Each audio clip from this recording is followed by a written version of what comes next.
So I made this presentation, custom made it for you guys, Hindu Y.U.V.A.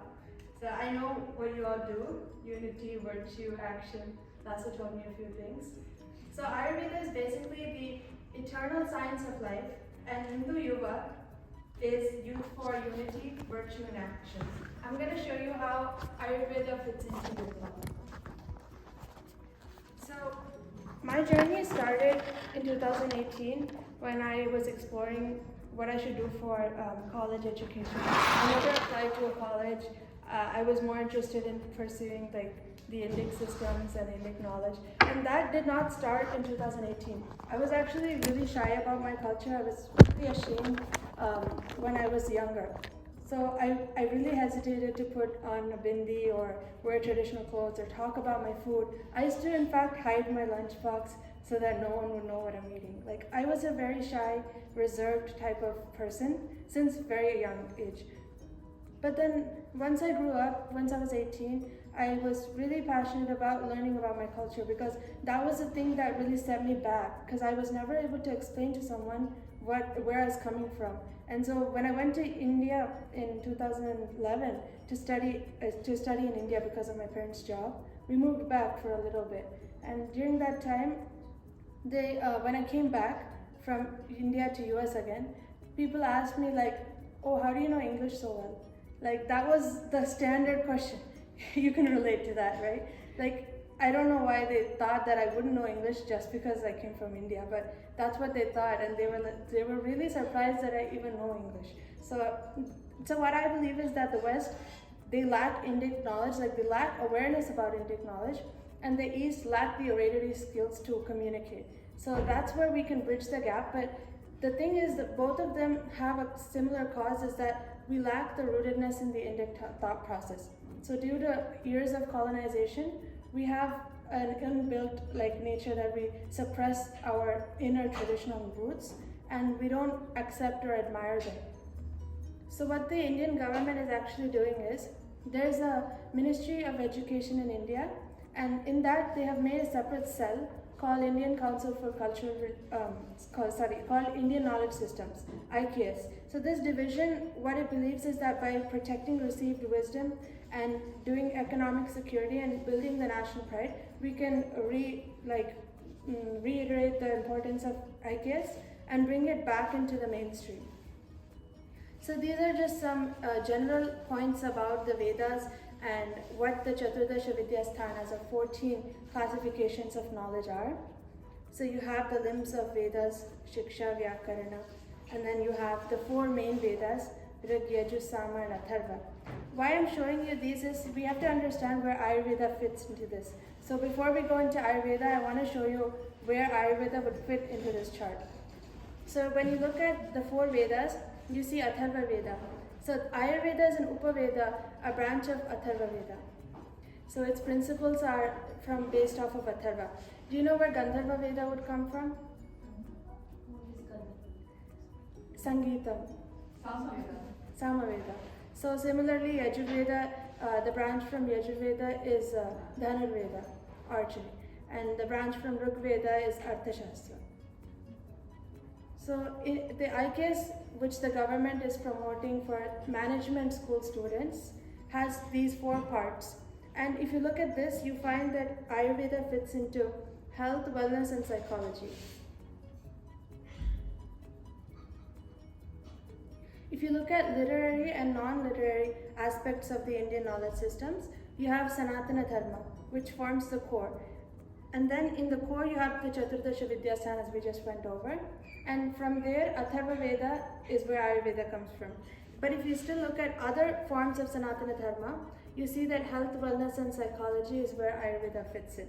And also, when you look at non-literary parts, like the oral traditions, you have health, art forms, and food and life practices. So all of this also has aYUrVeda in it.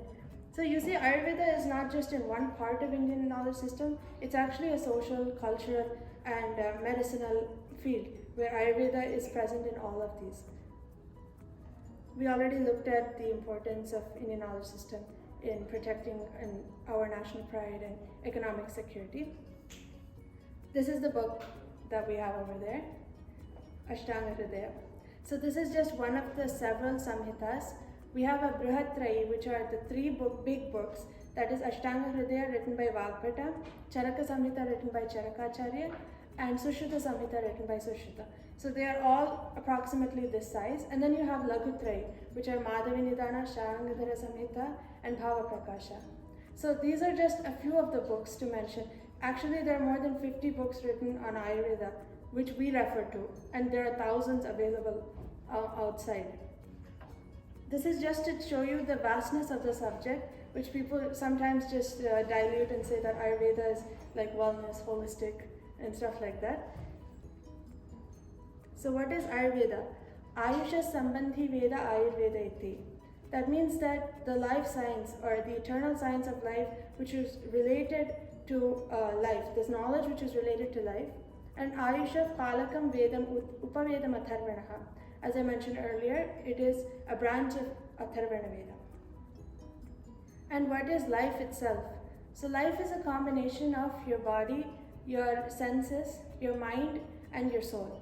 So that is what this shloka says. Sharirendriya Sattvatma Sanyogo Dhari Jeevitam Nityagashchanubandhascha Paryayair Ayurachyate. So that's what life means. And the aims of Ayurveda are Ayuh Kamayamanena Dharmartha Sukha Sadhanam Ayurvedopadesheshu Vidheya Paramadraha. They are to achieve Dharma, Artha, Kama and Moksha. Are you familiar with these terms? So this is the standard aim of any Shastra, to achieve Dharma, Artha, Kama and Moksha, and Ayurveda specifically mentions it too. And the purpose of learning Ayurveda is actually for prevention and cure. They clearly mention Swasthasya Swasthya Rakshanam Atarasya Vikara Prashamanam cha.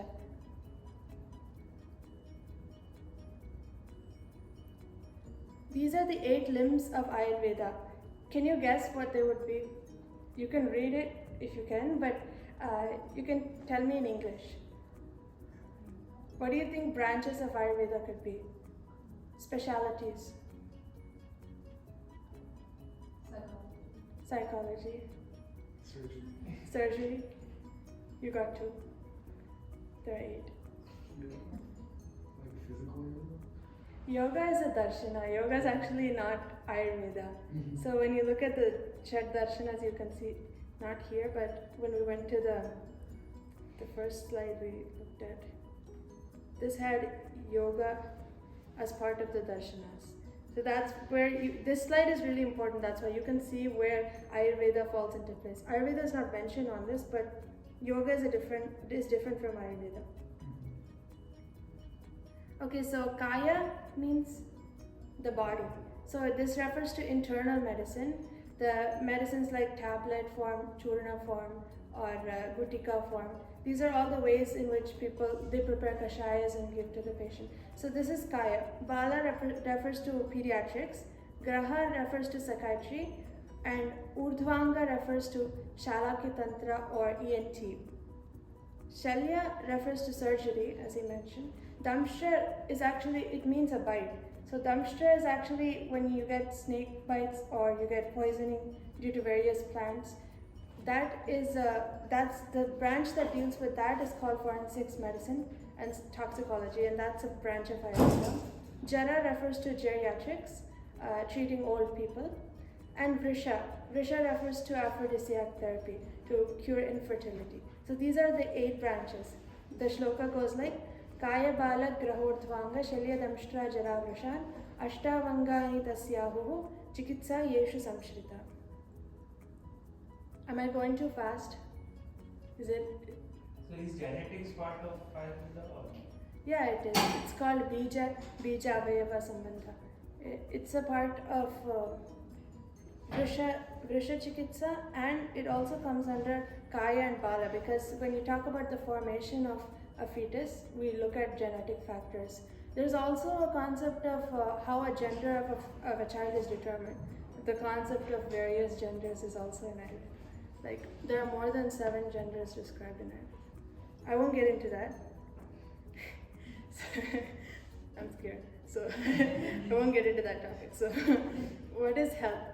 Samadosha Samagnishcha Samadhatu Malakriya prasanna atmendriya manaha swastha ityabhidhyate. So what this means is it's basically a really well elaborated concept of what the WHO definition goes like. Health is a state of physical, mental, and social well-being, and not merely the absence of a disease. So we'll look at each one individually, and I'll try to go slower. I just want to cover everything. So these are just a few emojis that I made. So samadosha means, do you know what a dosha is? You've heard of it, but you don't know what it is exactly, right? So I'll make it easy. You know Brahma, the god? So Vata is basically like Brahma. He creates stuff.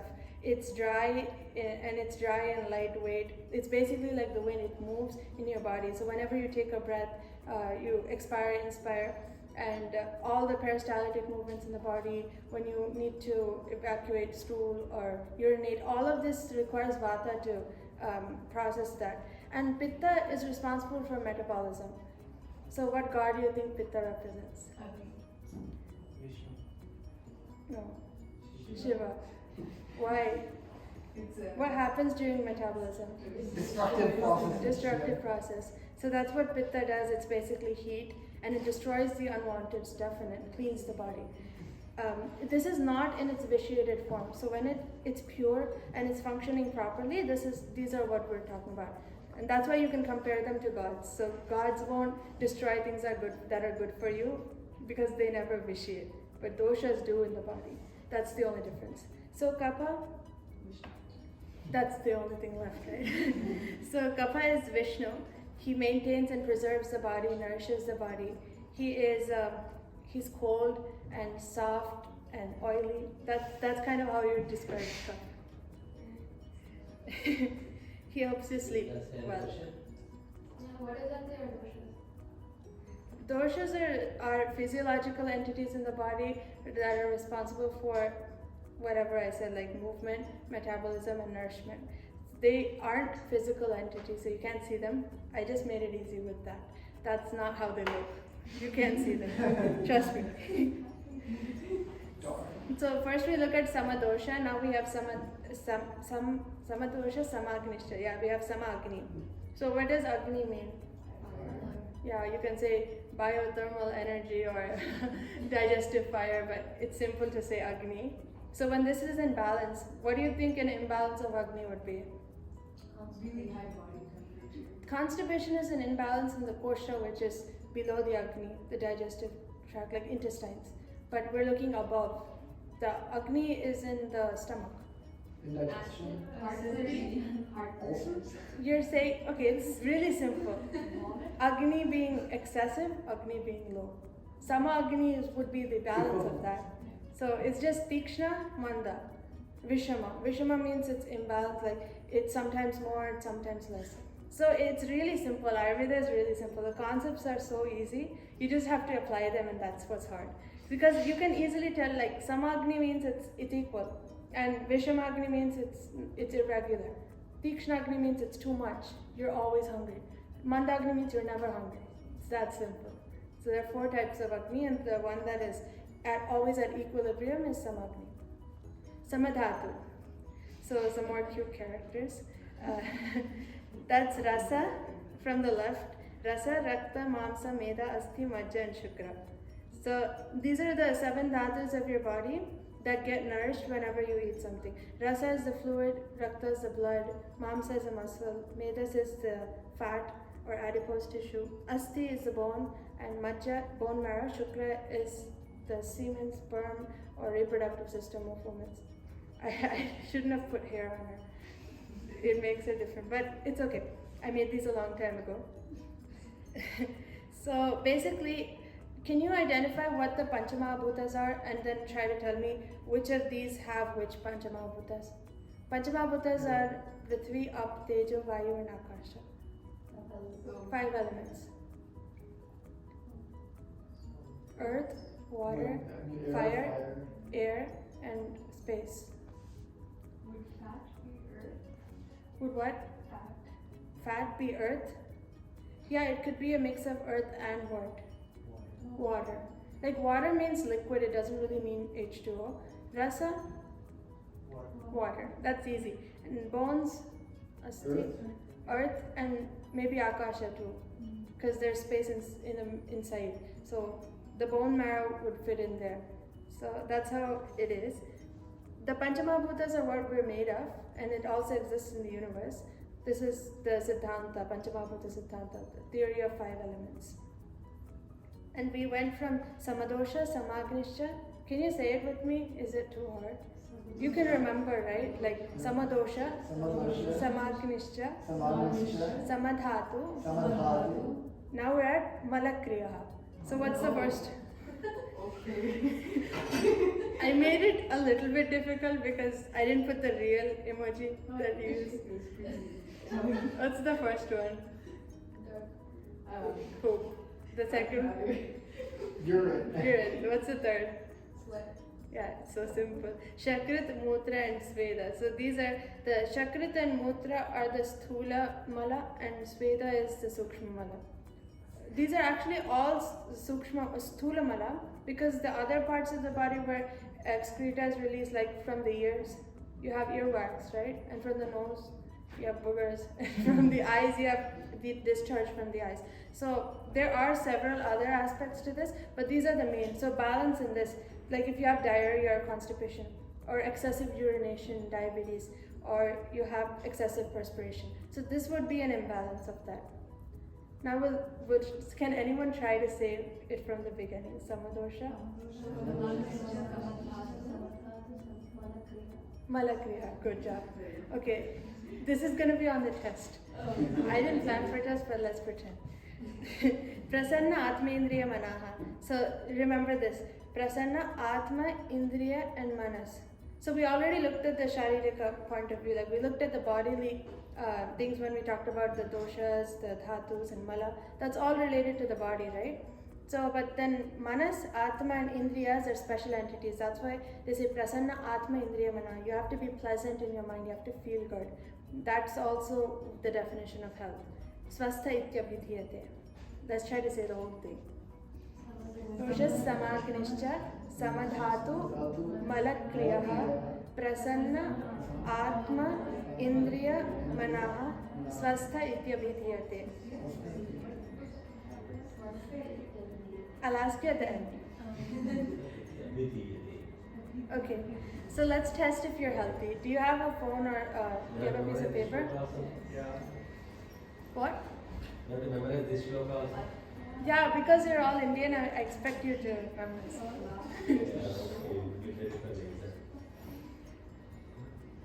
I'll chant it once so that you'll memorize it by then. Anna bhilasho bhuktasya paripaka sukhena cha srishta vinmutra vatatvam sharirasya cha laghavam suprasannendriyatvam cha sukhasvapna prabodhanam balavarnayusham labha saumanasyam samagnita vidyādarogya lingani viparite viparyayam. So this is taken from Kashyapa Samhita, so not from this book or Charaka Samhita, which were the other references. This is another book. This is a book written for pediatrics, and most of it is gone. But with the stuff that remains, there's a whole special department and postgraduate course on just pediatrics with just what remains. So even what remains is enough to practice pediatrics. It says, so if you get it, like if you have a yes for an answer, put it on your right hand. If you have a no, put it on your left. Okay, that'll make it easy. We'll see how many people got left and right. Okay, Annabhilasho Bhuktasya. Do you feel energetic? Like, do you feel like you're hungry? Do you feel like you want to eat food, basically? Do you always feel interest in eating food? Yes. You're not interested or you're interested? Okay. Paripaka Sukhinacha. Do you feel like it's digesting properly? Okay. This is easier, right? Srishta Vinmutra Vatattva. Do you feel like you're able to evacuate your stool, flatus and urine easily? Do you feel light in your body or do you feel lethargic, heavy, sluggish? Okay. Suprasannendriyatvancha. The same thing. Do you feel pleasant? Do you feel like your indriyas or senses are active? The next one. Like, do you feel like you can see well, or do you feel like your eyes are tired all the time? That kind of stuff. And Sukha Swapna Prabodhanam. Can you wake up easily? Can you sleep easily? You can sleep easily? Okay, if you can sleep easily, put it on your right hand. And if you can wake up easily, put it on your right. Like they're separate things. So put them separately. Bala Varnayusham Labha. Do you have good strength? Are you able to lift weights without difficulty? Do you have a good complexion? Good complexion doesn't mean color. It means like, do you look healthy or do you look ill? I know my language is a little different because in like when you study medicine, it's like ill look, pleasant look. You literally say sluggish, ill look, lethargy. So these words are not in everyone's dictionary or daily use, but we use them. So Ayusham Labha, do you feel like you're gonna have a long life, longevity? You feel like you're gonna live long. Translation stuck, I'm telling you. Saumanasim Samag. Okay, Saumanasim, do you feel pleasant again? They keep on asking you the same thing. Then Samagnita, do you feel like your Agni is normal? It's always balanced. Vidyad Arogya Lingani Viparite Viparya. How many people got Viparya and how many people got it right? Like 2 and the opposite. So if you have these, you're healthy. If you don't, you're not. So how many each? So it is more on right, you are healthy. Yeah, if it's more on the right, you're healthy. Yeah. It's a diagnostic. That's what it is. This is a diagnostic tool. Mental diagnostic. So when do you go to the doctor? Do you go when you're healthy or when you're not? When you're not. But in Ayurveda, you can go to the doctor even when you're healthy. No, the So, doctors are happy. Yeah. so we don't have to make you sick for us to ask you to come and see us. Yeah. So if you're not healthy, how many of you were not healthy? You can raise your hand. Like, okay, one. Only one? I just 50-50. 50-50. Okay. Okay, that's good. So why are you not healthy? It could be because of agantuja karana, like exogenous factors, virus, bacteria, something outside. It could be due to your own misdeeds. Purvajanma kritam papam vyadhi rupena bhadati. That's what they say. So it's because of your previous life or this life. And then there's another one which I removed here. It had a lot of emojis. Okay, it's okay.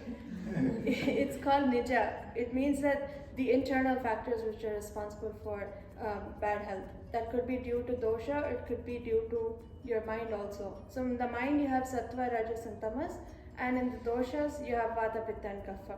Any imbalance in these is due to your own body and your own mind. It's not due to something outside. So some people say, I just don't feel well, and it's like they can't tell you exactly why, but they just say they don't feel well. So how do you observe good health? This is a really good shloka which has so many different aspects covered in one shloka. Like each line refers to a different aspect in this. I'll chant it and then I'll tell you what it means.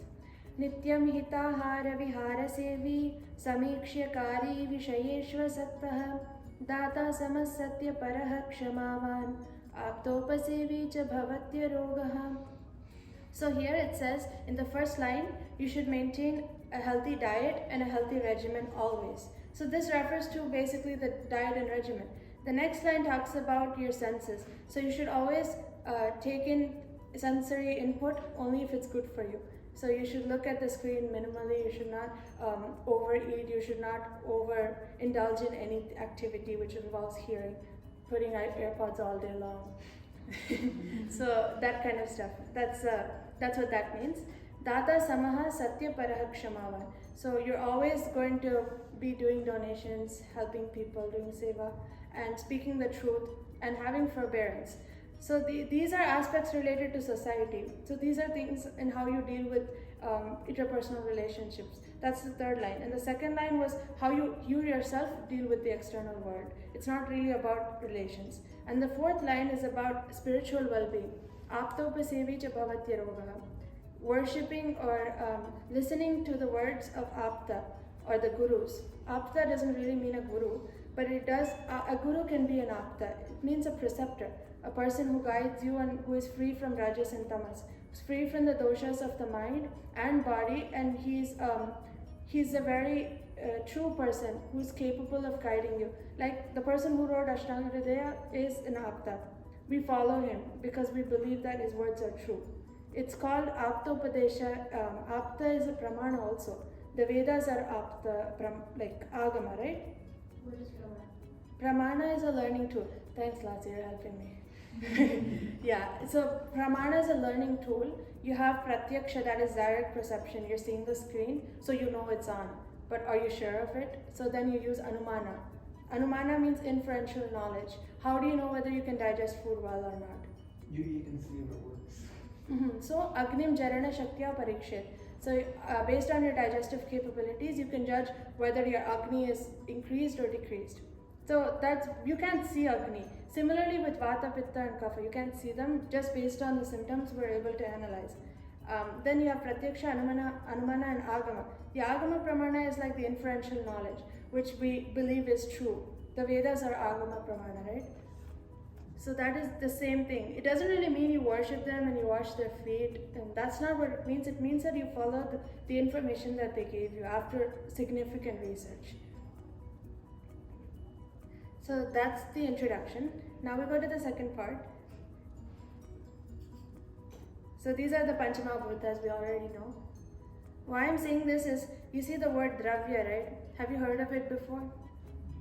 In your languages? Last year I've never heard Dravya before. Okay. Dravya basically means a substance. But are you a substance? Is a substance a living thing? No. Okay, we'll see. Yadrashritaha karma gunaha karanam samavai yatta dravyam. So this is a dravya. What is a dravya? The substance which has both karma and guna. So a human being does have qualities, does have functions, right? You saw Vata, Pitta and Kapha, each one of them have guna and karma. But they don't have a physical form, but they are a dravya. Now look at the classification. A quick question. How do Vata, Pitta and Kapha have karma? They have functions. Vata's okay, functions. Like in terms, okay. Function, not karya. See, dravya with the guna and karma, it performs an action. But the karma here means functions. So Vata, Pitta, Kapha do have functions because they have qualities. And then we have the classification. So in Chetana, or substances with consciousness, humans are part of it. So do you think you can change the qualities of a substance and make it better? Yeah. Can you give an example? Well, it depends on what a substance is. I told you, right? A substance has guna and karma. It has to have these two things. Stainless steel is better than steel. What? Like stainless steel is better than steel. Stainless steel is better than steel. Yeah, that's an example. Anything else? So in aYUrVEDA we have something called Parada, which is mercury, and you can alter the functions of mercury, reduce its toxicity, improve its medical properties just by changing a few aspects about it. This is called transformation. It's called samskara. Human transformation is possible, just like a non-living substance transformation is possible. So Parada is edible then. You can eat mercury when it's gone through Ashtavidha samskara. So that's the 8 types of samskara or processing Parada goes through. So what are samskaras? Samskarohi vishesha gunantaradhanam uchyate. The processes that are used to transform qualities of a dravya. So you are this right now, and you want to become like this. So you have the same guna, karma, and you have everything, but the only difference is you're not to the best of you're not at peak performance, right?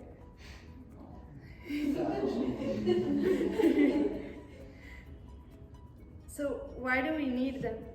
To fulfill our purusharthas, right? The same things we talked about at the beginning. aYUV.A dharma, artha, sukha sadhanam. For the sake of pursuing dharma, artha and moksha. Kama and moksha. Sukha means kama and moksha. And why do we want to achieve these? So that we can get out of them and have the highest experience of liberation. That's the ultimate goal. So when should we do these samskaras? There are different time periods. In childhood, there are so many samskaras. I won't get into this for this topic, but then in adulthood you have marriage, and you also have the like the completion, graduation of education, that's also a samskara. It's called Vishikanupravesha. So you enter into the profession. From a student life to profession, that's called the transition samskara. In Vriddha, you have Antyashti, and before that, you have Sannyasa and Vanaprastha. Sarnamrita Prasha is one of the samskaras that is done immediately after a child is born. So you put ghee, honey, and gold into the child's mouth. So this is something that's really interesting because honey is said not to be given when a child is born, in the US especially.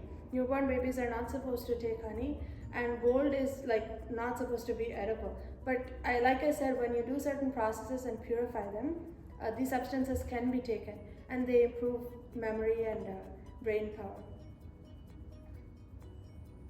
So human transformation is what we all need to aim for, and like Hindu Y.U.V.A believes in virtue, action, and unity. Virtue referring to all the qualities that we can gain, action referring to all the things we can do with those qualities, and unity. This is from the Maha Upanishad. Ayam nijah paro veti ganana laghu chetasam udara charitanantu vasudhaiva kutumbakam. What this means is, if you have good virtues and good actions, you as a person become someone who accepts everyone as your family. And you won't think like the small-minded that you are different, I'm different. That those differences all cancel out. And how do you do this? Through processing. Processing is samskara, but you can also do it through various dinacharya and ritucharya, like rituals and daily regimen. You could do it through other means too. So we enter part 3. So in part 1, we looked at the introduction to aYUrVedA and the Vedic corpus, and then we looked into what is health and whether you're healthy or not. And then we looked at what is a dravya and how do we do samskaras. The last part is, how do I get better? So how do you get better is a question you really need to ask yourself. If I have a disease, can I get better by myself, or do I really need to go to the doctor? How do you think, what is one simple way you can use to get better? You can't read the slides, I'm confident. The answer is there, but you don't read it. Try to just say a simple way you can get better. What's the cause of a disease? Something's out of balance. Yeah, so how do you get better? Rest. Is it always rest? Sometimes excessive rest is a cause of a disease. It's called laziness. 1,000 steps a day. 1,000 steps a day for everybody. What if I broke my leg?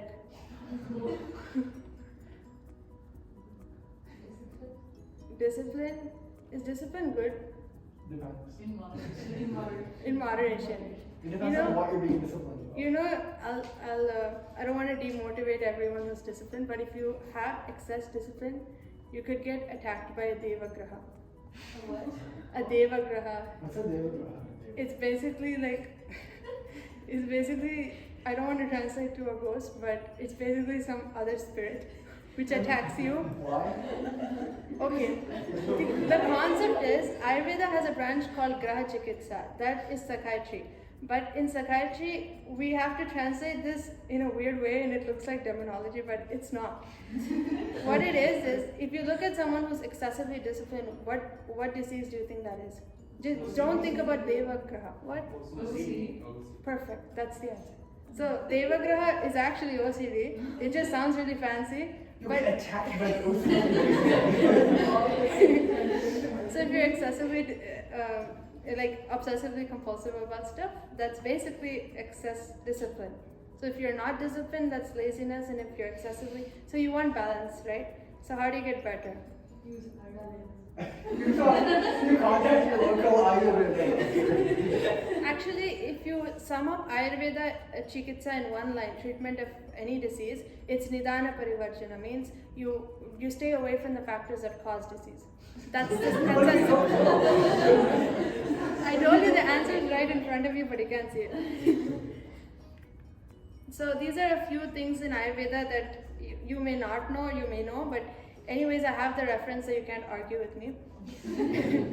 So this says anabhishyandi lagucha toyam kwathita shitalam pitta yukte hitam doshe vyushitam tat tridoshakrit. So this is for lasya especially, because people who boil their water and keep it in water bottles and put it near their bed and drink it in the morning because they can't walk from the bed to the kitchen, that causes the vitiation of all vata, pitta and kapha. So you don't want to do that again. What does vitiation mean? Vitiation means going up and down. Oh, so you don't want it. It makes everything volatile. So you want to get up and get water when you're sleeping, right? Vitiation, no. Vitiation is an imbalance, yeah. Imbalance. So do you not want to drink water at night at all? Or No. When boiled water is kept overnight and then you wait for it to cool a little bit just by putting it in a hot bottle, A flask. a hot flask, and then you wait and you drink it in the morning when it's at room temperature, that causes tridosha vitiation. Is that the only thing that causes tridosha No, vitiation? anything can cause tridosha So how prakopa. do you You avoid- sitting in this class could actually cause vata prakopa or vata imbalance. So what's an I to do, you know? Contact your nearest Ayurveda doctor. I don't know that. Okay, no, but anabhishyandi lagucha, this means that boiled and cool water is the best thing. So that's the answer to your question. Boiled and cool water does not cause secretions in the body, and it is light and it's suitable even for pitta, like if you have too much heat in the body. If you boil and cool your water, it's really good. But you shouldn't do it, keep it overnight and do that. You should do it early in the morning and then use it. So that's how you fix that problem. But it mainly makes sense when you go to another country, because when you go abroad, you get a lot of problems due to water, and this technique really helps. Another thing is, when you talk about food, you have Ashta Ahara Vidhi Vidhana, or 8 rules for eating. Can you think of any rules that you should follow while eating? Maybe your parents told you. Don't walk when you're eating, like don't stand and eat. Don't stand and eat, yeah. Not eat too much. Don't eat too much. Don't have like an aggressive and disturbed state of mind when you're eating. Perfect. You actually got 3 of them. Don't talk while eating. Perfect. You got another one. You have only 4 more Don't left. drink water. No. No, you should drink water while eating, just a little bit. Okay, 4 more. Wash your Not while eating. I'm saying while eating. hands. With your hands. That goes without saying, because in those days they never ate with a fork or a spoon, so they didn't mention that rule. Any other rule? Don't get up while you're eating. Like, just don't. But that's stand. already covered in. Don't watch TV while you eat. That's already covered in, like, you should be mindful, right? You Yeah. said that you shouldn't have mental agitation. Any more? Don't eat in darkness, like eat in a break. That's already, like, you should eat in a place you're comfortable, like you should walk and eat. Okay. That comes under that. I saw on WhatsApp that if you say nice things I like that. It's to good them, idea. it'll actually like make you healthier. Is that true? What? It is, I but love this food. It's so good. yeah, if you think that's the same thing, it's talking about the mindfulness. Okay, I'll say what they are. The first and most important thing is Ushna Mashniyat. You have to eat your food warm. How many of you eat warm food? You write that down. I'm writing this down. I love food. This is important to me. This is important, write it down. Microwave Is it heated okay? No. Is ice cream okay? No. It's okay once in a while, but why it's not okay is, are you cold-blooded or warm-blooded? How do you know? That means my heart or like my heart. What? Vishnu? So how do you know? Like, how do you know whether? What did you say? You said something. Are you Okay. cold-blooded or Yeah, how do you know if you're cold-blooded or warm-blooded? That's a hard question. I mean in the biological sense.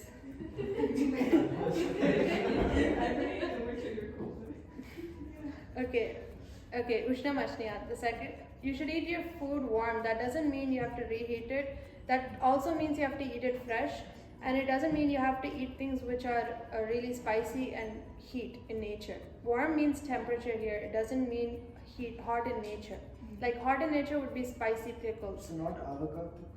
Sad. No, but No, I know. you can. You have to eat all 6 tastes. You have to eat sweet, sour, salty, pungent, astringent, all of the tastes, 6 tastes. So I forgot about that. Is that one of the rules? yeah, sarva rasa abhyaso balakaranam. It's best to induce good immunity and strength. So what's the second rule? Yeah, now we're coming back to the second one. Snigdham ashniyat. So you have to eat oily food. Oily, not fried. You can eat fried once in a while, like not deep fried. Like you know when we put tadka, like you put it with all the jeera, masha. Yeah. Mena. Mustard seed and stuff. This is the issue. Like I learned it in Kannada, in English, not Hindi, Sanskrit, but I don't know in Telugu.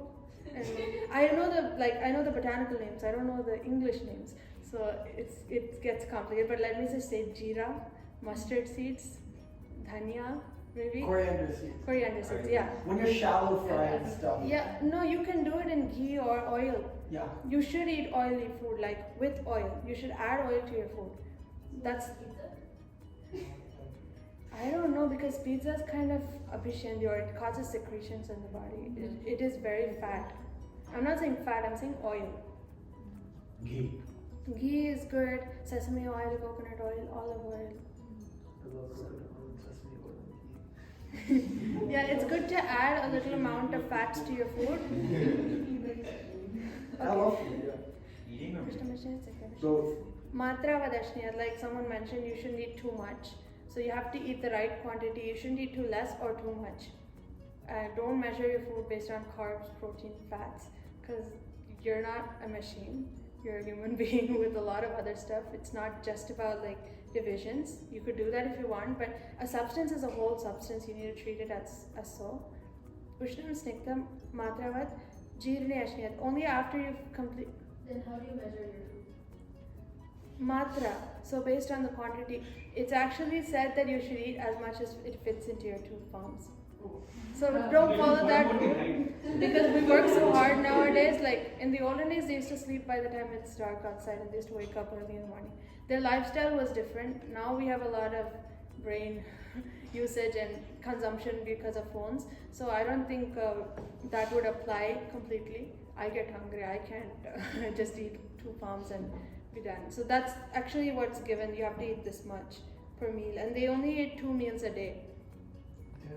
But we should eat 3. Was the food also like better quality in terms Yeah, of like, that could be the reason. Yeah, the that's density? definitely the reason because if it's good quantity, then this would be enough. But now we take this much quantity and then we take vitamins and minerals, supplements, and all that stuff. Ushnam snigdham matravat jeerne ashniyat ishte deshe ishte sarvopakarane. So you should eat in a place where you like the place. Like if you like a certain table, you like a certain plate. Choose the plate and Hell yeah. everything you like. So don't eat in a plate you don't Straight up like. love. And eat with your friends. Don't eat alone. Don't be the what? What if you don't have friends? Like, If you don't like eating, like if you don't have friends and you don't like eating with people, that's fine. That if that's what you like. Ishta means what you like. Ishte deshe ishte sarvopakarane means in a place you like. Maybe some people like to eat in the library. So I used to eat in the library. So was that the 4th rule? No, that was the 5th one. So what was the 4th rule? There's always one person who takes notes. It's only one. Let me tell you, the Charaka Samhita only was possible because Agnivesha was a student of Atre and he took good notes. So that was how Charaka Samhita. Give a hand. I'll write this up in the WhatsApp group later. So we saw Ushnamashyat, Siktamashyat, Matravadashniyat, Jirnashniyat, Ishte Deshe, Ishte Sarvopakarane Chashniyat. Nati Dhritamashnyat, so don't eat too fast. Nati Vidamritamashnyat, that's for me. Don't eat too slow. Is that 1 point? Yeah, that's 1 point. Okay.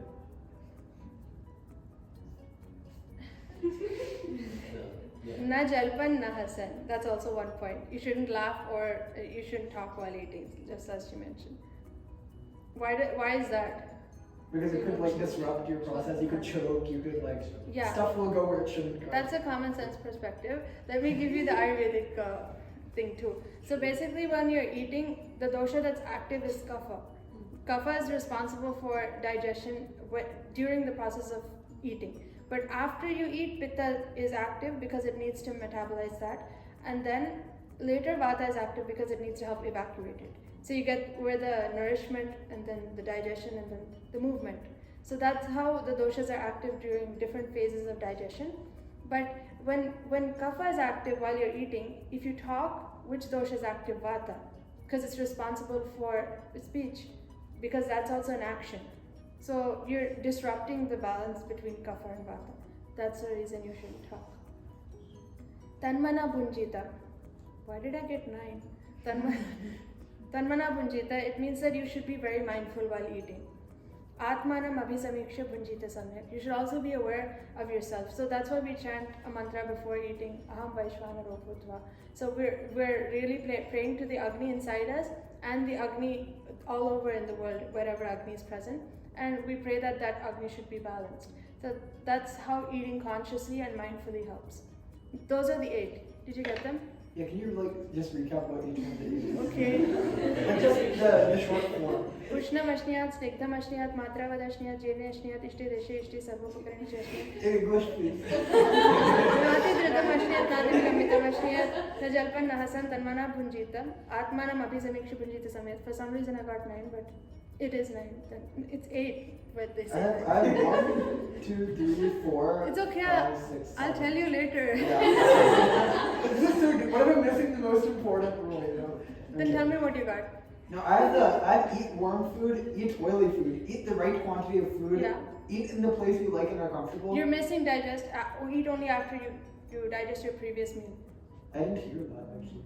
Okay, eat only after you digest your meal. Jirne ashniyat. Only after your previous meal is digested, you should eat the next meal. How do you know if your previous meal is digested? If you went to the bathroom. Yes, okay. And that does not follow. And there's no rule about duration between meals. For example, after I've digested, but let's say I don't eat for 8 hours. Is there something like that? Or is that It's different for different people. I could eat after 2-3 hours because I get hungry, but someone else could probably wait for 6 hours and still not feel like their food is digested. It also means that depending on the prakriti of the food, that's a different topic. But Ashta Ahara Vidhi Visheshayatana is a different concept on understanding the nature of the food. So are you eating heavy food? For example, black gram, right? Minapapu. Chola. Black gram? That's white. Urad dal. Urad dal. That's also called black gram, right? No, that's College? No. No, it's green gram and black gram, or you can say urad dal. It's in English. It's black gram. I'm pretty sure. It's black gram is heavy and green gram is light in nature, in property. So green gram it causes an increase in the vata because it's light. It increases movement, and black gram because it's heavy. It increases kapha. So you get the difference. If you eat more of idli, which is made of black gram, you're gonna not feel hungry after 2-3 hours. You're gonna wait for 4 hours before it. But if you eat green gram, with rice and green gram, you'll feel hungry even after 2 hours.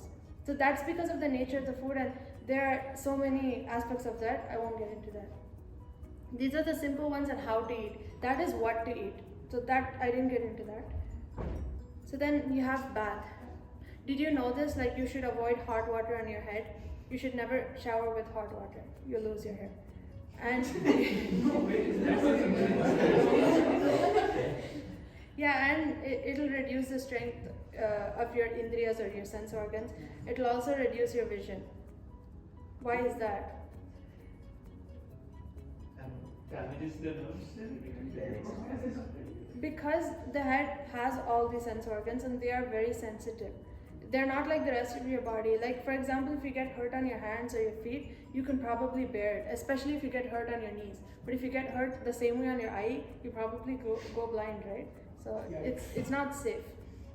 And also because the chakshus tejomayam tasya visheshat shreshmanopayam, it's like the eyes are always filled with fire already. That's how you can see. This goes back to the philosophy of Ayurveda, the concept that each mahabhuta or element has a connection with the outside, through which indriya comes out. For example, the ears, they capture sound through the akasha or the space element. And then you have the tongue, it perceives taste through the earth element. When you drink water, you can taste it. That right? No, or it's jala, yeah. So you can taste water. It is made of the rasa. So you can taste it because that is connected to that. And then the eyes are connected to fire because you can see because of the fire present in your eyes. That's basically what it is. So if you put hot water, it's going to increase the heat in the eyes. That's the reason for that. So is hot water only on the head that you want to avoid, or just generally want to No, avoid no, no. hot You water? should only avoid it on your head. Okay. So you could probably put your head forward and use cold water. Gotcha. Yeah. And sleep is really important. How many of you get like 7 to 8 hours of sleep? Who's lying? That's for the time. Do you sleep in the daytime? Who sleeps in the daytime? I just did that. What's daytime? Now? What's the daytime? Like, I think it's night now, so it's day in the morning, in the afternoon. Does napping count? Like 20 minutes? Napping is not recommended, but if you lose, like say you lose 2 hours of sleep in the night, you can make it up by napping for an hour in the day. That's actually told in aYUrVEDA, but it's not the best way to do it all the time. Like it's only for times when you don't have a choice. Like you're on a trip and you just had to stay awake in the night. So nidra or sleep is responsible for so many things. Nidra yattam sukham dukkham pushtih kashyam balabalam vrishata klibata jnanam ajnanam jeevitam nacha. So it's even responsible for your life. If you don't sleep, you could die. That's what this shloka says, that if you sleep well, you have happiness. If you don't, you have sadness. If you sleep well, you're well nourished because whatever you eat gets digested and goes to assimilates properly. And if you don't, you're really weak. And the same thing when it comes to fertility. If you sleep well, you're fertile. If you're not, you're not. So, jnanam ajnanam. So, jnanam ajnanam is something we can relate to. If you don't sleep well, you're not able to pay attention in class, you're not able to understand. So these are really like common sense, but then they're in shlokas, so that's what makes it interesting, that they're so fun to read too. Jeevitam nacha, like, so if you sleep well, you have your life, or else you don't. That's what it means. Indriya. So napidiyed indriyani nachaitan yatilalayet. So don't pamper or misuse your indriyas, your senses. Don't watch too much TV. Don't listen too much to your parents or anyone. Too much. Don't listen too much. Don't listen too much. Like, Yeah, too much. 2 hours is anything long. up to. I just remembered it. So, like if you listen for too long, what that does is it drains you out. You know what that I knew it. When you say misuse, do you mean overuse? So there are 4 types of using it improper. Okay. Using.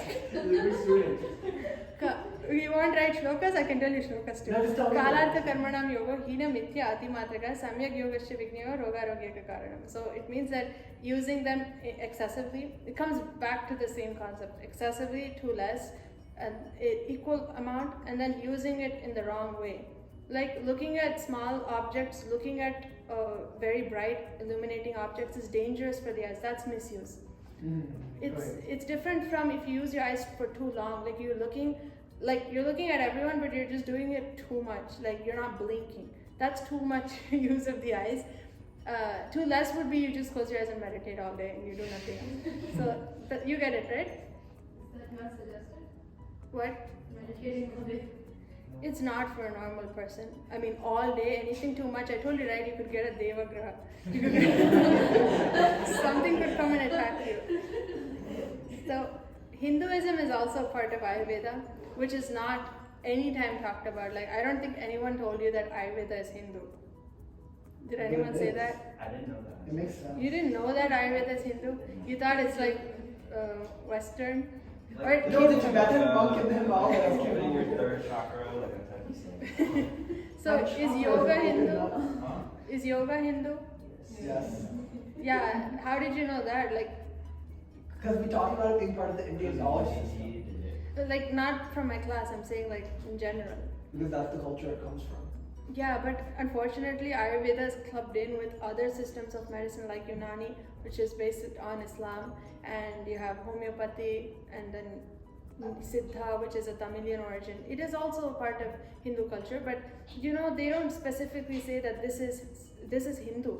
They really made it a secular term, like just like they made mindfulness. Like when you think of mindfulness, do you think of Vedic mindfulness? You just think of some Buddhist mindfulness, right? Meditation. Follow the noble eightfold path and meditate. Eightfold yeah. path. That's kind of what they made it, and they also made it into other Abrahamic course. religions. They have Christian yoga now, yeah, that's fun. Yeah, that's what I'm saying. But Ayurveda is clearly not Christian, though many a times they say Y.U.V.A is a disciple of Buddha. But Buddha itself means someone who's crossed over their buddhi is realized, right?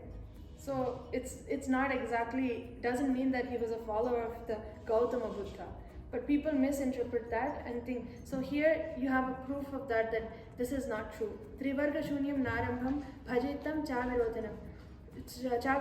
So you should never do anything that is not in accordance with your dharma, artha, kama and moksha. Even the purpose of Ayurveda is for dharma, artha, kama and moksha, right? We saw in the first slide. So that's where it's very clear that Ayurveda is based off of Hindu philosophy. It's not based off of, it has a proper principles and philosophy.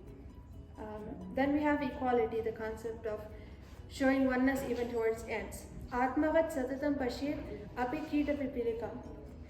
Even ants and small creatures should be treated just as yourself. The same concept of Vasudhaiva Kutumbakam, the world is a family. All of these are present in Ayurveda. So you see, it's not just about medicine or healing, it's also about your life. It's a science of life, and that's what we need to understand. We're done, yeah. So it has aspects about dressing.